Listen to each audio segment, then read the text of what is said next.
what they do is they pivot off of each other to build the communities and to help the next one in line to get that home ownership. I think we are really and truly missing that in our communities. And if it's something that you want, there is a way that you still can get together, even if it's just an investment club.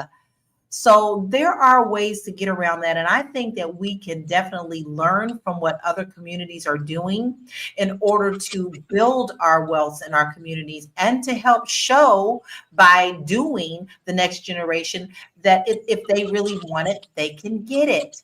So with that being said, I want to talk about two more stats that we have, and then we're going to, and if anybody in the comments has any questions or any experiences that they have had when buying home ownership, or maybe you don't want to buy, share us with us what your thoughts on that. So we're going to look at these two stats, and then we'll address any questions, and then otherwise we'll get ready for final thoughts. So home prices and income gaps.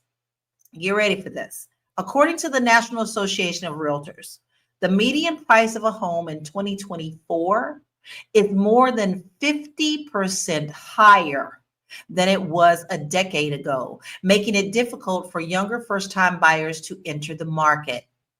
And I can attest to that. Student loan debt, which we did touch on a little bit earlier. The Federal Reserve reports that nearly 45 million Americans hold over 1.7 trillion in student loan debt, a factor that heavily impacts younger buyers' ability to save for down payments and qualify for mortgages. Now, listen, this is a direct effect of what's happening with these kids who have graduated from college and moving back into their parents' home because they can't afford what the rent is. And so it is almost impossible for some people to even see home ownership when they're just trying their very, very best to get out from any kind of debt that they may have, right? So I see solutions and I see reasons why people are afraid, but I want to let everybody know that if it is something that you want, I don't care. It doesn't have to be home ownership. Baby, if you want that Maserati, you still gonna have to plan for it. If you want that RV to travel the world, you're still gonna have to plan for it. Anything you want to do, you may have barriers, but it's not going to stop you from achieving your dreams. That comes within your own mind.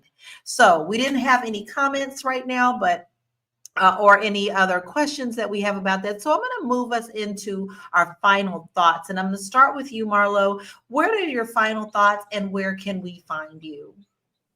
So my final thought is run your own race. There is no reason for you to be looking at this report and this statistical data set and that data point and thinking that that applies to you. You move, you make your moves when it's time for you to make your moves. Don't get yourself in debt because nobody got to pay your way out of that debt. Nobody has to save you or rescue you from that debt. And as a matter of fact, the stress of wondering if they are whispering and shoo-shooing because your home is in foreclosure, because you have to move out of a home where you were paying a mortgage into an apartment. Don't worry about none of that. Like I said earlier, we made that shit up. Make up your own rules. Is it hurting somebody else? That's my checklist. What you want to do? Is it hurting somebody else? No.